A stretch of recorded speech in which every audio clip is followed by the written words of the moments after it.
हमारे चैनल को सब्सक्राइब करें और बेल आइकन दबाएं। मैं हूं दयानंद शेट्टी और आप मुझे इंस्पेक्टर दया के नाम से जानते हैं। For more episodes of CID, subscribe to Live Crime and hit the bell icon.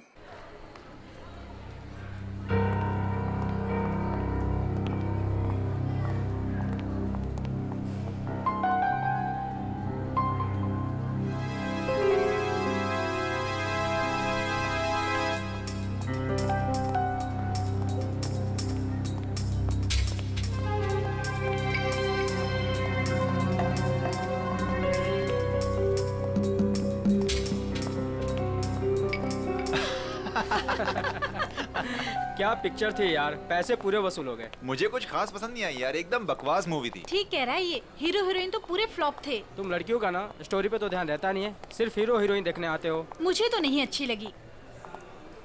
क्या हुआ? काफी लेट हो गया, मम्मी को क्या जवाब दूंगी? अरे तू टेंशन मत ले, मैं हूँ ना, मैं तुझे घर ड्रॉप कर दूंगा। ओके।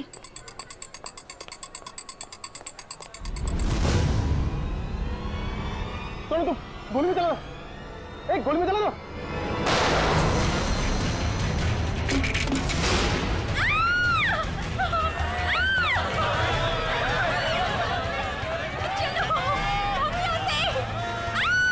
अरे गोली चलने की आवाज कहाँ से आई? जल्दी चलो। हे, कौन है वहाँ? गोली किसने चलाई? अरे वो देखो, पकड़ो उसे, पकड़ो उसे, पकड़ो।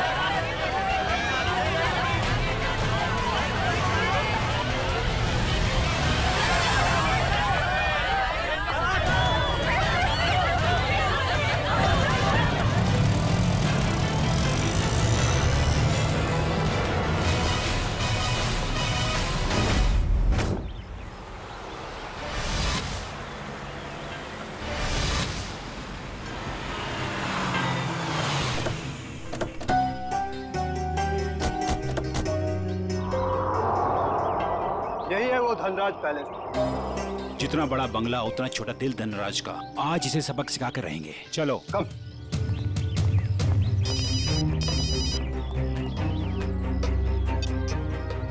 Sir, yes sir. हाँ, हम लोग पहुंच गए। काम पूरा करके ही वापस आएंगे। Okay sir.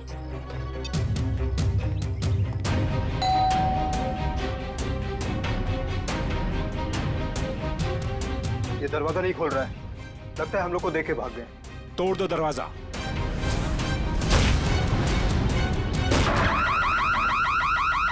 ये तो चोर अलार्म है। अरे ये लाश! लगता है कोई और जुर्म करके भाग गया। अरे क्या हुआ? ये अलार्म की आवाज यहाँ से क्यों आई? कुछ तो हुआ इधर। कहाँ से आई ये आवाज? देखो ना कहाँ से आवाज आई। देखो, अरे याद हो रहा। अरे किसने किया ये?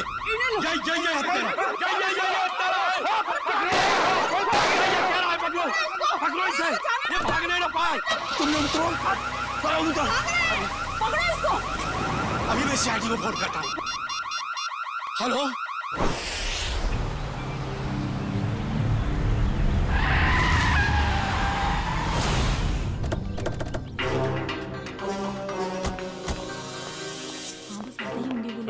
हटिए प्लीज।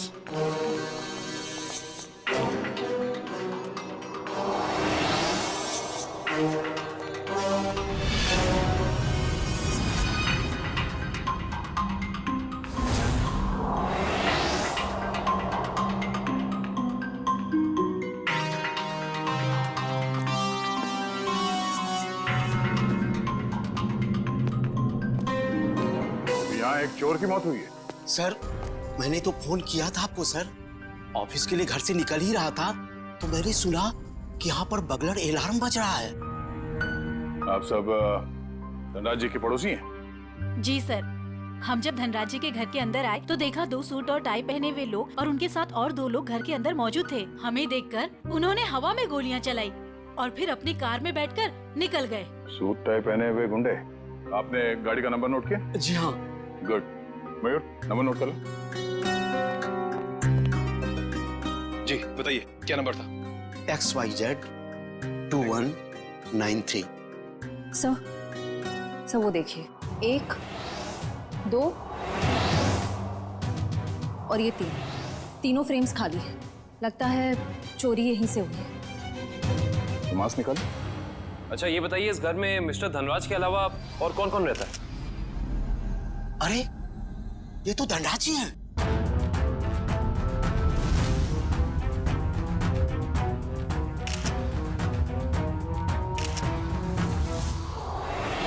लेकिन इन्होंने चोरों वाले कपड़े क्यों पहन रखे हैं? धनराज जी अपने ही घर में चोरी कर रहे हैं और उनकी मौत भी हो गई। तो लगता है इन्होंने मरने से पहले गोली चलाई है। सचिन, निखिल, श्रेया, तो देखो घर में इनके परिवार वाले हैं क्या?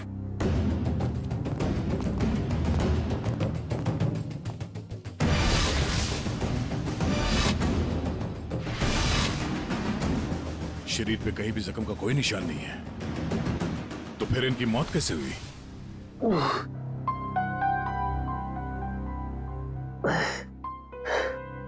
10:30।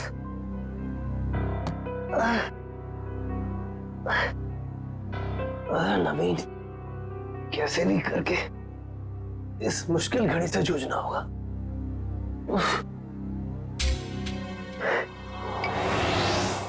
ये अभी तक यहीं पड़ी है। माँ ने देख लिया तो प्रॉब्लम हो जाएगी।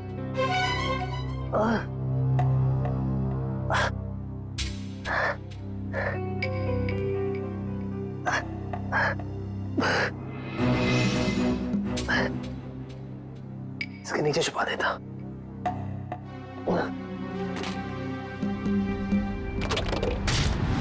आप सब लोग जा सकते हैं। अगर जरूरत पड़ी तो फिर से बुला लेंगे।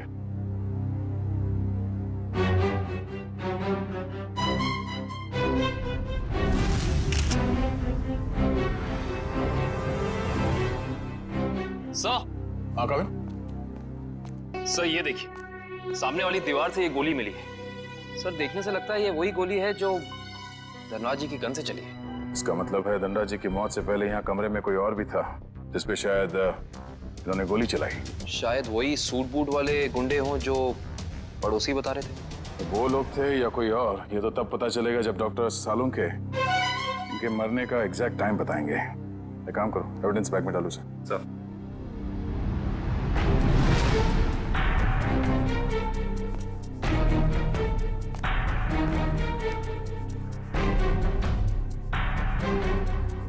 मैट पे मिट्टी लगी है। मयूर सर, तो देखना धनराज जी के जूते पे कीचड़ या मिट्टी लगा है क्या?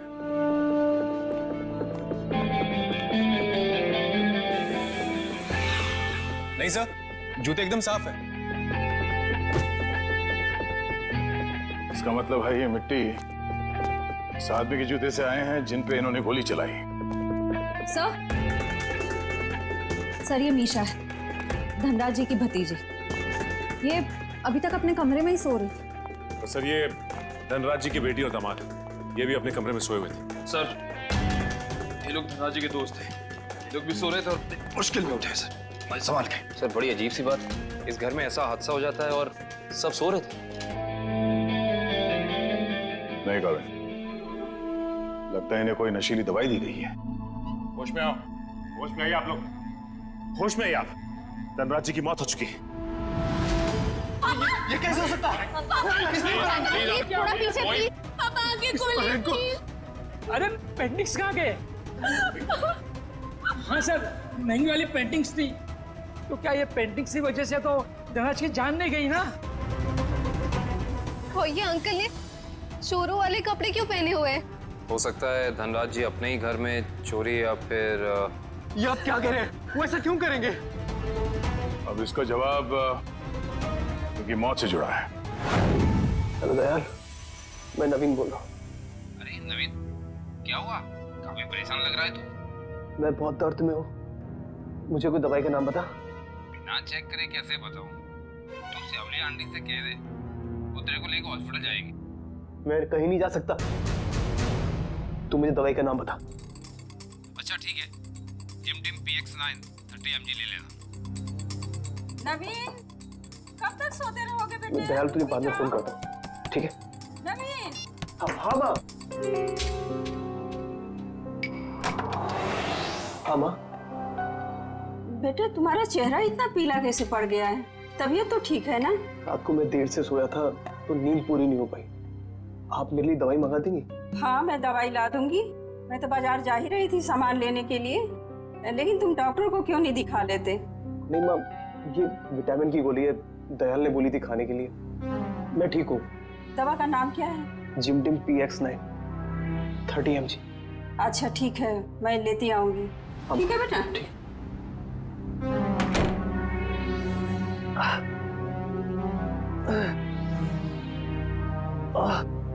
तो आप लोग इतनी गहरी नींद में सोए हुए थे कि किसी को भी गोली चलने की आवाज सुनाई नहीं दी और ना ही इस बर्गलर अलार्म की आवाज सुनाई दी। आपको किसी को पता नहीं चला कब ये पेंटिंग चोरी हो गई और कब धनराज जी की मौत हो गई? हाँ, वाकई सर, हम लोगों को बिल्कुल पता नहीं चला। हम लोग जब रात को डिनर करके लौटे, पता ही नहीं चला कि कब कैसे आंख लग गई। डिनर? कौन सा डिनर? कल रात अंकल ने डिनर का प्लान बना लिया बिना हमें बताए, डिलाइट रेस्टोरेंट में। तो पूरा परिवार गया था डिनर पे?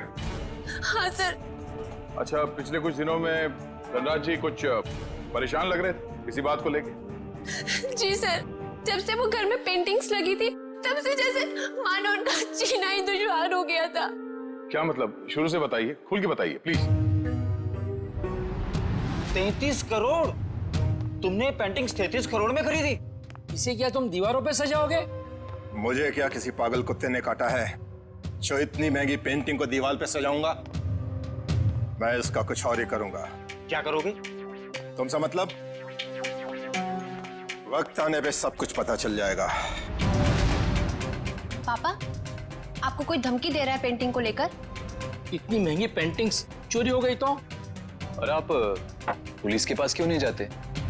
बस, इस घर में दिमाग सिर्फ तुम लोगों के पास ही नहीं है। मुझे कब क्या करना चाहिए ये मुझे किसी से जानने की कोई जरूरत नहीं है। ये आप क्या कर रहे हैं? अरे इतनी महंगी पेंटिंग्स तूने फ्रेम कर डाली। उस दिन तो कह रहा था कि ये दीवार पर टांगने के लिए नहीं है। अरे 33 करोड़ की है, सोच ले। यार ये मेरी पेंटिंग है, मैं इसे जहां चाहूं वहां टांगूंगा। सर, ये केस तो काफी पेचीदा होता जा रहा है। धनराज ने पहले पेंटिंग खरीदी और बाद में उसी पेंटिंग को चुराने की कोशिश की। और पेंटिंग चुरा ले गया कोई और, जिसपे शायद धनराज जी ने गोली भी चलाई थी। और सर, वो सूट बूट वाले गुंडे वो यहाँ क्यों आए थे? उनका मकसद क्या था? इस केस में जवाब कम है, सवाल बहुत ज्यादा।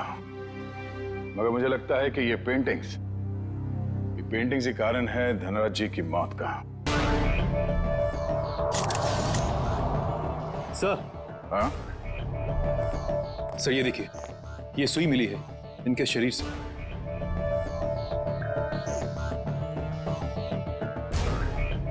सर, ये खून सुई से हुआ है?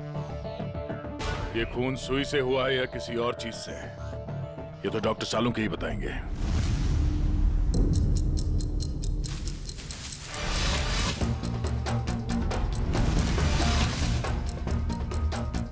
दिखने में चाहे तुम बहुत छोटे से हो, लेकिन हो बहुत घातक।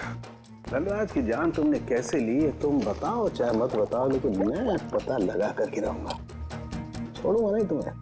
सर, ये डॉक्टर साहब अपने आप से बातें कर रहे हैं? सुई से बात कर रहे हैं। अरे आ गई क्या? CID की बारात आ गई? हाँ, सबूतों के फूल माला तैयार है। भाई साहब, सबूतों की माला से आपका मतलब अगर इस गोली से है तो माफ करना, CID की पूरी टीम को मायूस होकर के जाना पड़ेगा। क्यों? क्योंकि गोली इतनी बुरी तरह से पिचक गई है कि इससे बात करना बड़ा मुश्किल है। अरे गोली को छोड़िए सर, उस मिट्टी के बारे में बता दीजिए जो हमें डोरमैट में मिली थी। वो मिट्टी के बारे में डॉक्टर तारिका जी बताएंगे। जो काम करेगा वही बताएगा ना? मतलब नहीं, मतलब मिट्टी के बारे में यही पता लगा रही थी ना, तो यही बताएंगे। जी, इस डोरमैट पे जो मिट्टी लगी हुई है वो धनराज जी के गार्डन में जो मिट्टी है उससे अलग है। अरे वाह, डॉक्टर तारिका, ये कैसे पता चला आपको? वो ऐसे फ्रेडी सर कि गार्डन में ये जो मिट्टी मिली है इसमें हमें कीड़े मारने की दवाई मिली है, और डोरमैट में से जो मिट्टी मिली है उसमें ऐसा कुछ भी नहीं है। मतलब साफ है बॉस, डोरमैट वाली मिट्टी कहीं और से आई है, बाहर से, शायद किसी के जूतों से। मतलब अभिजीत, ये उस आदमी की जूतों पर से आई है मिट्टी जिस पर धनराज ने गोली चलाई थी। चोर नंबर 2 धनराज की गोली तो चोर नंबर 2 को नहीं लगी, लेकिन चोर नंबर 2 की पिन जरूर धनराज जी की जान ले गई। कैसे? ये देखो, इस पिन को मैंने इस पानी में उबाला तो इस पानी का रंग हल्का नीला हो गया। इसका मतलब साफ है उस पिन पर जहर लगा हुआ था।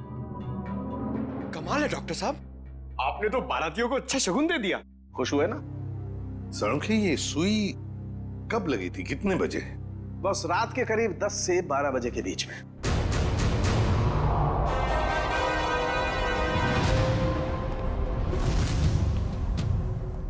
सर वो इशिता सस्पेंड हो गई थी सर, तो उसका ज्वाइनिंग लेटर बन गया। ठीक है, कल से बुला लो उसे और उससे कहना कि आइंदा ऐसी लापरवाही नहीं चलेगी। आई एम सॉरी, हमारे एक ऑफिसर के रहते हुए ये हादसा हो गया। तुमने अपनी ड्यूटी ठीक से नहीं की इशिता, तुम्हें सस्पेंड किया जाता है। हाँ सर, मैंने बात की है उससे, वो कह रही थी ऐसी गलती दोबारा नहीं होगी। देख पंकज, मैं तेरा सीनियर हूँ, इसीलिए मेरी बात में तेरी बात से ज्यादा दम है, समझे? नहीं यार, ऐसा कुछ भी अरे नहीं कैसे? क्या है? ब्यूरो है ये, क्या चल रहा है? नहीं, कुछ नहीं सर, कुछ नहीं। मैं तो सिर्फ पंकज को धनराज वाले केस की बारीकियां समझा रहा था, मगर इसके दिमाग में घुस ही नहीं रहा है। अच्छा, तो हमें बता दो क्या बारीकियां हैं। हाँ सर, बताइए, अभी बताइए। अरे तू सुनेगा तब ना। सर, मुझे तो ये पूरा केस टेढ़ा लग रहा है। अगर पेंटिंग धनराज के घर पे थी तो उसे चोरी करवा के उन्हें क्या फायदा होगा? और ये गैर कानूनी पेंटिंग को कौन से इंश्योरेंस के पैसे मिलने वाले थे? और फिर उस चोर का उसी वक्त धनराज के घर में घुसना, जब धनराज अपनी पेंटिंग चुरा रहा था। कुछ जम नहीं रहा है अभिजीत, बड़ी गहरी प्लानिंग की है ये घर में घुसना और फिर सुई से खून करना। और सर, सुबह गुंडों का घर में घुसना, इन सब के बीच में कोई ना कोई संबंध है सर। संबंध है अभिजीत, संबंध है।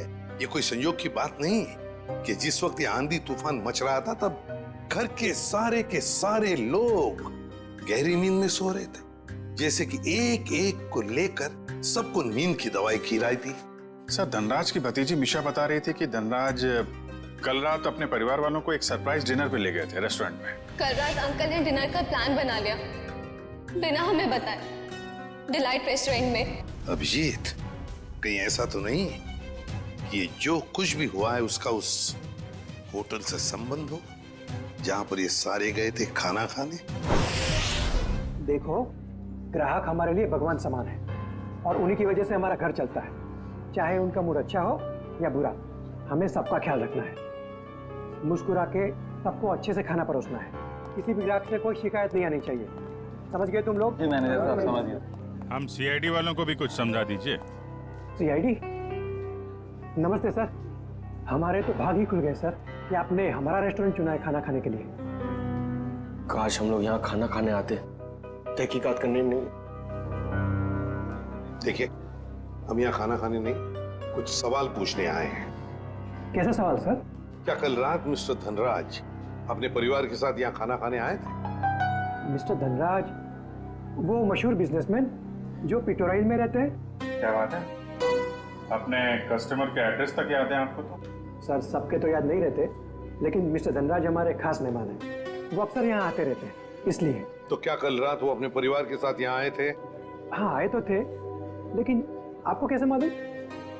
क्योंकि उनके खाने में कुछ ऐसा मिला है जो नहीं होना चाहिए। मैं कुछ समझा नहीं सर। नींद की दवा। उनके खाने में हमें नींद की दवा मिली है। किसने दिया था खाना उन्हें? सर, वो टेबल तो रघु ने साफ किया था। नहीं साहब, मैंने नहीं। जब मैं ट्रे लेकर जा रहा था तो मैनेजर साहब ने मेरे हाथ से ट्रे खींच लिया था। इन्होंने कहा था खास मेहमान है और ये खुद खाना लेकर जाएंगे। अपने काम को बहुत सीरियसली लेते हैं आप, हैं? मैनेजर होके खाना सर्व कर रहे थे। सर, आप मुझ पर शक कर रहे हैं? जी हाँ, अब हम आप पर शक कर रहे हैं क्योंकि खाना आपने सर्व किया था, है ना? जी नहीं सर। तो फिर किसने किया? धनराज साहब खुद लेकर गए थे। क्या? सर, मैं पहली बार सुन रहा हूँ कि कोई रेस्टोरेंट में आकर भी खुद खाना लाने गया। ये बर्तन वगैरह उन्होंने ही साफ किए थे क्या? सर, मैं मजाक नहीं कर रहा हूँ। जैसे ही मैंने रघु के हाथ से ट्रे ली और उनके टेबल की ओर जा रहा था कि अचानक वॉशरूम से धनराज साहब आए और मेरे हाथ से खाने की ट्रे ले ली। कहा कि खाना वो लोग खुद परोस लेंगे। क्या इससे पहले भी कभी उन्होंने ये किया था? कभी नहीं सर।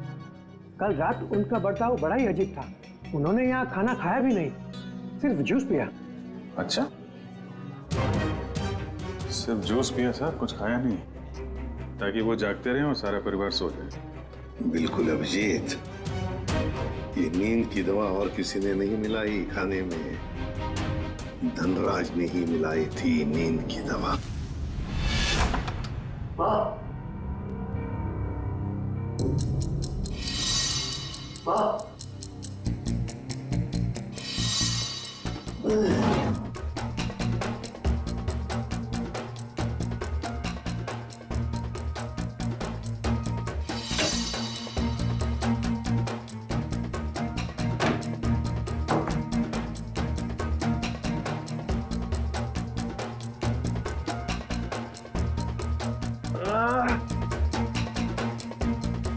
गोली से छू के निकली थी, इतना खून निकलना।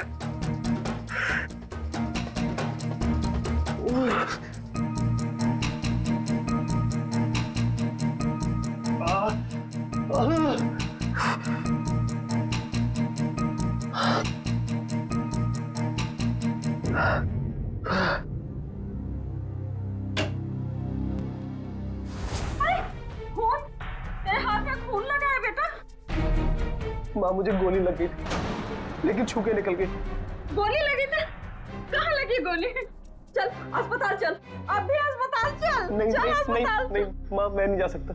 आप दयाल को फोन करके बुला लो। हाँ मैं बुलाती हूँ दयाल को। तू बैठ यहाँ, बैठ भगवान।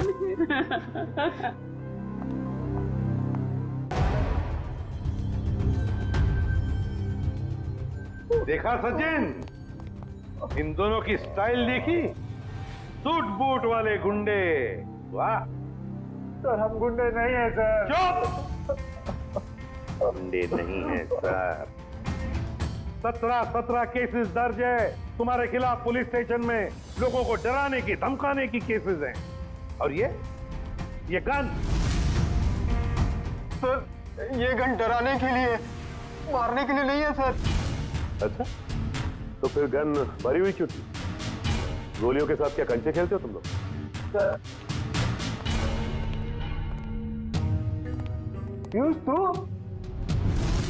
तूने हमें पकड़वाया? तेरे ऊपर हमने गन भी नहीं ताड़ी थी और तूने हमें पकड़वाया? सर, यही दोनों थे जिन्होंने मामा जी के घर पे आके तोड़फोड़ की थी। अच्छा सर, इसका हम पे कॉन्फिडेंस तो देखिए, हमारे पीछे चुप रहा है। चलो, किसी को तो भरोसा हुआ हमारी वीरता और शौर्य पर। ठीक है पीयूष, तुम जा सकते हो। Thank you sir. अब भी कुछ कहना है अपनी सफाई में?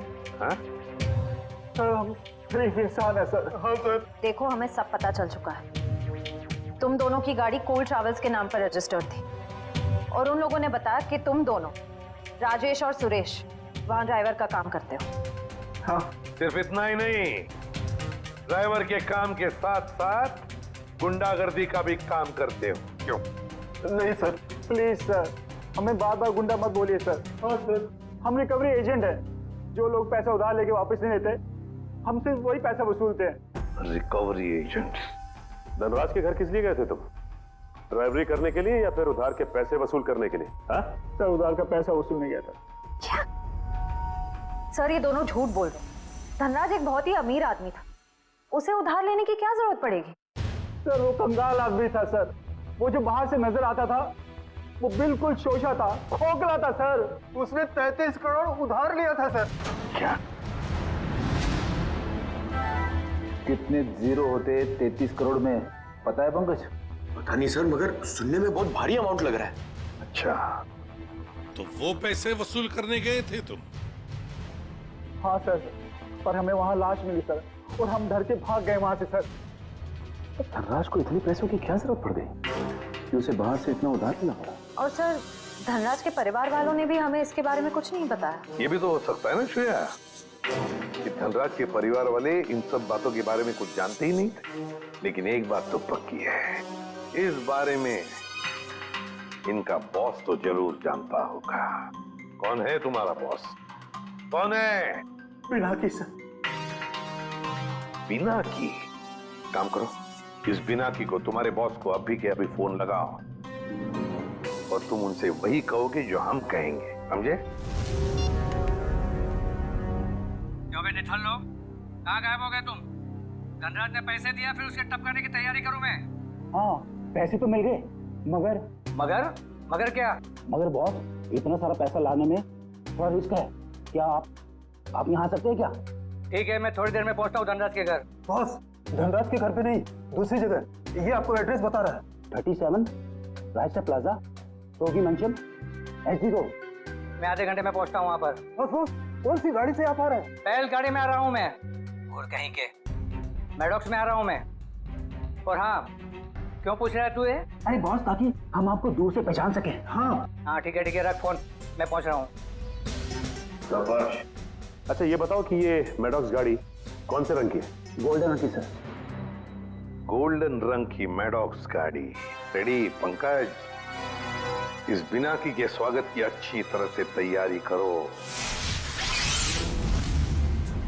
एसीपी साहब ने तुझे बहुत ही सुनहरा मौका दिया है पंकज, कुछ कर दिखाने का। उन्होंने तुझे मेरे साथ भेजा है, रेडी के साथ।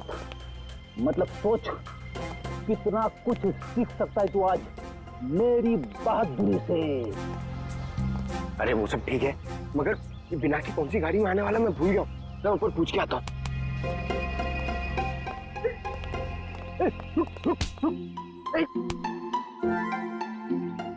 अभी उठ जा, मुझे मालूम है कौन सी गाड़ी है। अब नजरें सड़क पे रख और पैर यहीं पे इसी जमीन पे, पलके झपकने ना पाए और कदम हिलने ना पाए। मगर सर, अगर आ गया तो? क्या आ गया तो रोक के रख, पिनाकी के गिरफ्तार होने तक, समझे? आ गया आ गया आ गया आ गया। अबे चल, अरे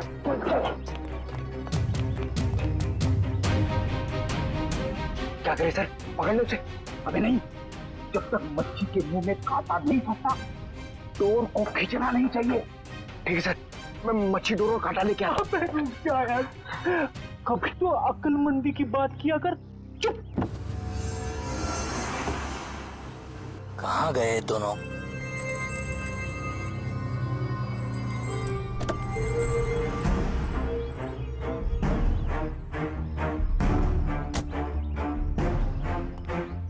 कहाँ रहेंगे दोनों? ये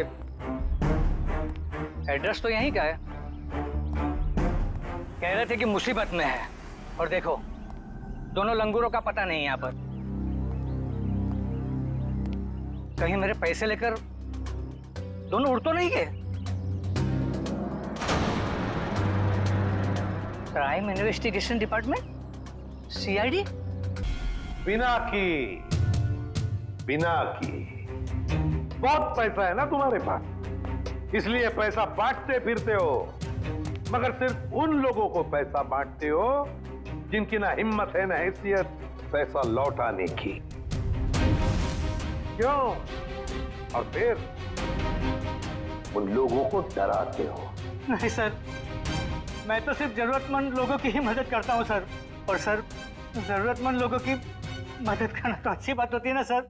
और हाँ, एक बात है, जब लोग ब्याज के साथ पैसे देते हैं ना सर, तो मेरा भी कुछ भला हो जाता है सर। और जब कोई पैसा नहीं लौटा सकता तब? तो ऐसे मुश्तलों की मदद लेनी ही पड़ती है सर। और इसीलिए तुमने इन दोनों को भेजा था धनराज के घर पैसा वसूल करने के लिए। क्यों दिए थे इतने सारे पैसे धनराज को? नहीं सर, मैंने धनराज के घर किसी को नहीं भेजा सर। और सर, धनराज के घर चोरी हुई है ये तो आप जानते हैं ना सर। हाँ, कीमती और नायाब पेंटिंग्स चोरी हो गई थी। हाँ, उस पेंटिंग्स की कीमत 35 करोड़ रुपए थी सर। 35 करोड़। धनराज ने किसी खुफिया नीलामी से खरीदा था उसे। लेकिन एक बात बताऊं सर, उस वक्त उन पेंटिंग्स को खरीदने के लिए धनराज के पास ढेला भी नहीं था सर। तो इसीलिए धनराज ने तुमसे ये 33 करोड़ उधार लिए? जी हाँ, 17 करोड़ मुझसे लिए थे सर, और बाकी के 16 करोड़ किसी और से। लेकिन सर, जब पैसे लौटाने की बारी आई ना, तो उसके पेट में अचानक दर्द होने लगा सर। तो फिर तो उस दूसरे आदमी के 16 करोड़ भी नहीं लौटाए होंगे धनराज ने। कहीं उसी आदमी ने तो धनराज का खून नहीं किया? जो भी है, अगर एक बार मेरे हाथ लग जाए, वो छोड़ूंगा नहीं उसे। मैं धनराज की जान लेकर उसने मुझे भी डुबो दिया सर, बर्बाद कर दिया मुझे। अगर तुमने धनराज को नहीं मारा तो किसने मारा होगा? कौन कर सकता ये? बताओ जल्दी। पक्के से तो नहीं कहता सर, लेकिन हाँ, एक आदमी है सर, एक आदमी है जो आपके काम का हो सकता है। और वैसे भी अब मैं अकेला क्यों डूबूं? उसे भी साथ लेकर डूबूंगा मैं। जरूर डूब जाए, मगर डूबने से पहले हमें उस आदमी का नाम बताना जो हमारे काम का है। क्या नाम है उसका? नवीन नाम है उसका सर। घबरा मत बेटा, सब ठीक हो जाएगा, दयाल आता ही होगा। तूने मुझे बताया क्यों नहीं कि तुझे गोली लगी है? आपको बता नहीं पाया। अब मैं क्या करूं? अब क्या होगा? अस्पताल फोन करती हूँ। मैं बेमौत मारा जाऊंगा। नहीं, दयाल के अलावा किसी को कुछ पता नहीं। लगता है दयाल आ गया। अच्छा किया दयाल तुम आ गए।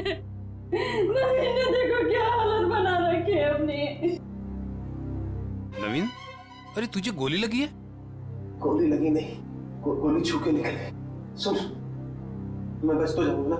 हाँ हाँ, ज्यादा खून नहीं निकला है, तुम्हारा ऑपरेशन करना पड़ेगा। ये देखिए सर, यही है वो नवीन। मीनाक्षी, तुम यहाँ? ये सब लोग कौन है? सीआईडी। सीआईडी? क्या हुआ है? मेरे बेटे को गोली लगी है सर। ये गोली कैसे लगी तुम्हें? सर प्लीज, अभी ये सवाल पूछने का वक्त नहीं है। अभी इसे हॉस्पिटल लेकर जाना पड़ेगा एम्बुलेंस में। सर मैं एम्बुलेंस को फोन करता हूँ। मतलब धनराज ने आपको मेरे बारे में सब कुछ बता दिया। क्या आप लोग मुझे इस हालत में गिरफ्तार करेंगे? इस हालत में जरा देखे तो सही।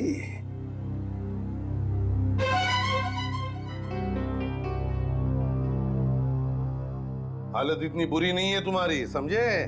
गोली छू कर निकली है, और फिर धनराज की मौत हो चुकी है। वो नकाबपोश चोर कोई और नहीं, धनराज था। बड़ी जल्दी समझ में आ गया आपको सब कुछ। अब ये बताओ कि तुमने धनराज का खून क्यों किया, वो भी उस जहरीली सुई से। जहरीली सुई? कौन सी जहरीली सुई? मैंने धनराज को नहीं मारा। चुपचाप बताओ, वो पेंटिंग्स कहाँ है जो तुमने चुराई धनराज के घर से? कहाँ है वो उस कमरे पर बेड के नीचे। सर, ये नवीन ही था जिसे उन पेंटिंग्स की धनराज से भी ज्यादा जरूरत थी। वो 33 करोड़ रुपए जो लौटाने थे माफिया वालों को। देखिए, मैंने धनराज को नहीं मारा, वो सब लोग मेरे पीछे पड़े थे। सर, अब आप लोगों का काम हो गया, मैं जाऊं प्लीज? चुपचाप यहीं खड़े रहिए। क्या आपको लगता है कि मैंने धनराज को मारा? तुमने नहीं मारा धनराज को, हैं? तो फिर किसने मारा? क्या आपको लगता है कि मैंने धनराज को मारा? तुमने नहीं मारा धनराज को, हैं? तो फिर किसने मारा? तुम ही गए थे ना उधर। जब मैं वहां पे गया तो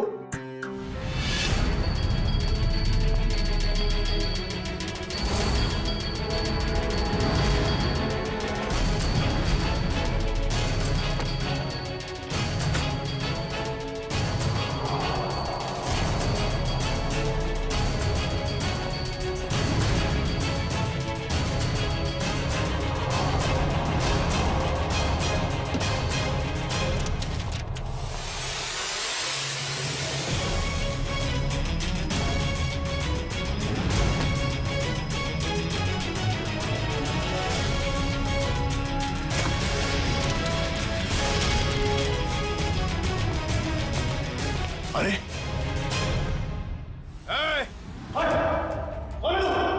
खुद चोरी करने आया है और मुझसे पूछता है कि मैं कौन हूं?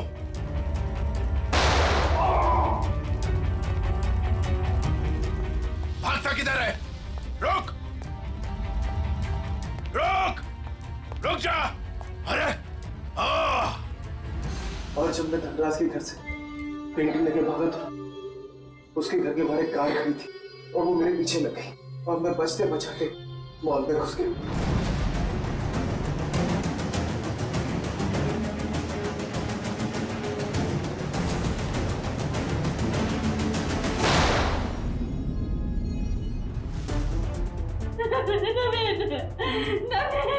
आगे खोलो बेटा, मेरे आगे खोलो मेरे बच्चे।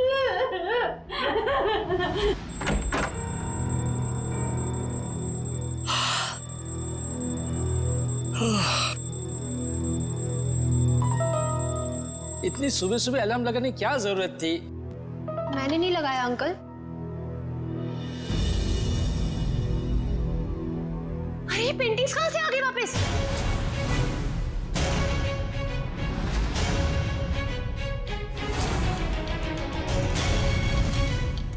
तो सीआईडी को बता दे क्या? नहीं नहीं, क्या जरूरत है, पेंडिंग्स तो वापस आ गई ना। ईशान, मुझे लगता है हमें सीआईडी को बता देना चाहिए, वरना हम लोग बेवजह फंस जाएंगे।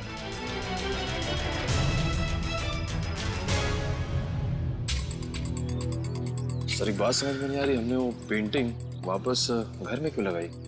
क्योंकि मुजरिम घर का ही कोई आदमी है और उस पेंटिंग को घर में वापस लगा दे, वो कोई ना कोई हरकत जरूर ऐसी करेगा जिससे उसके सारे पत्ते खुल जाएंगे।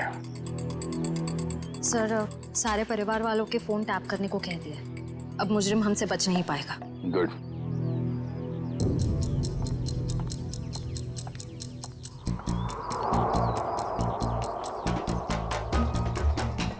श्रेया, निखिल,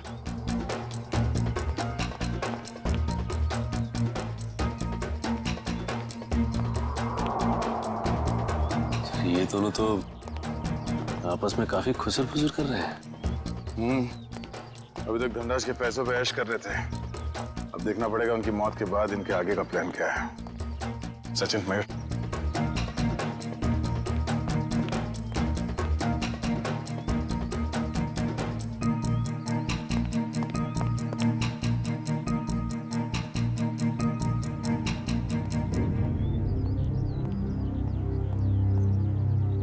चलो मिस्टर ईशान, आपके साथ थोड़ा सैर सपाटा कर लेते हैं। खोलो मुझे, जाने दो। सही किया मैंने तुम्हें यहाँ पर बांध के, मुझे तुम पर मॉल की रात से ही शक था। जीजो, मैंने आपसे माफी मांग तो ली है, मैं नहीं मार पाई नवीन को, लेकिन मैंने आपको कोई धोखा नहीं दिया। मुझे सच में नहीं पता कि पेंटिंग्स कहाँ है। बस बंद करो ये ड्रामा और ये बताओ घर पर पेंटिंग्स किसने लगाई थी और कौन है तुम्हारा साथी? सीआईडी। सीआईडी ने लगाई है वो पेंटिंग, कोई एतराज है? सीआईडी, देखो देखो पकड़े गए ना तुम्हारी वजह से, और तुम मेरा मुंह क्या देख रहे हो? करो कुछ। कहाँ भाग रहा है? अपने चेहरे पे मेरा ऑटोग्राफ नहीं लेगा? हाँ?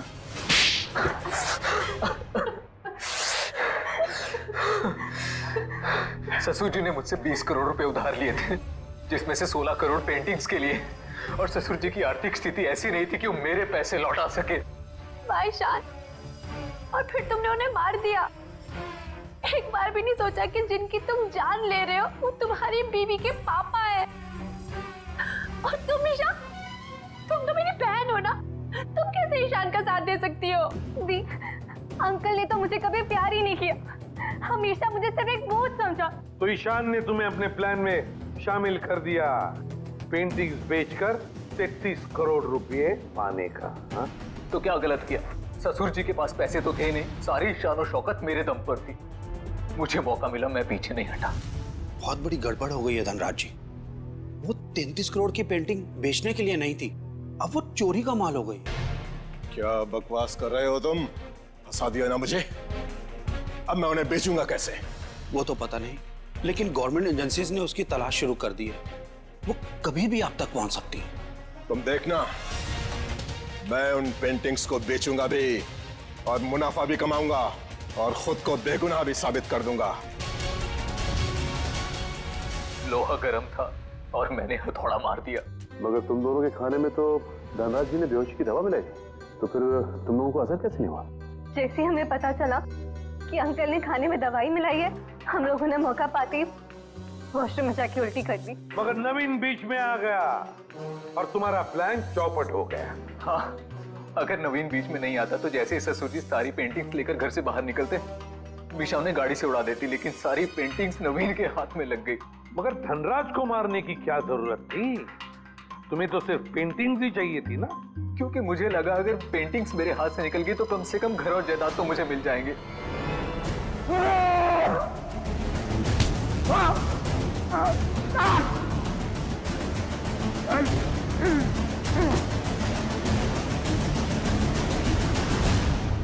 गलती हो गई, हमें माफ कर दो, दोबारा ऐसा नहीं होगा।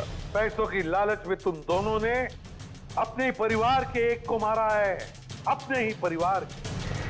अगर फांसी से बढ़कर कोई सजा होती ना तो वो तुम्हें मिलती। काश। मैं ले जाओ इन दोनों को। चलिए चलिए मैम।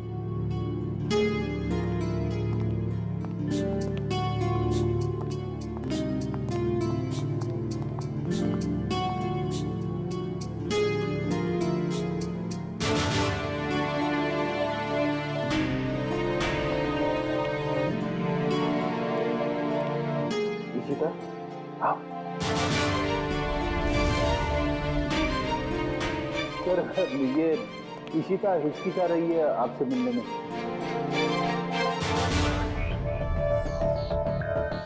क्यों हिचकिचा रही हो? सॉरी सर, पूरे सस्पेंशन पीरियड में मैं सिर्फ यही सोचती रही कि जब मैं वापस ड्यूटी पे आऊंगी तो आपसे नजरें कैसे मिलाऊं।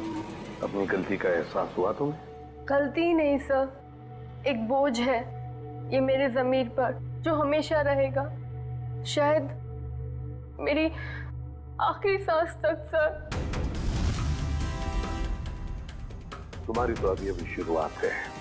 सीआईडी के रास्ते पर आगे चलकर तुम्हें कितने तरह के कांटों पर से गुजरना पड़ेगा पता नहीं है तुम्हें, लेकिन एक बात जरूरी है कि हर सीआईडी ऑफिसर को अपनी गलतियों का एहसास होना चाहिए, अपनी गलतियों से सीखना चाहिए और दोबारा गलती कभी दोहरानी नहीं चाहिए। समझी? काम पे लग जाओ।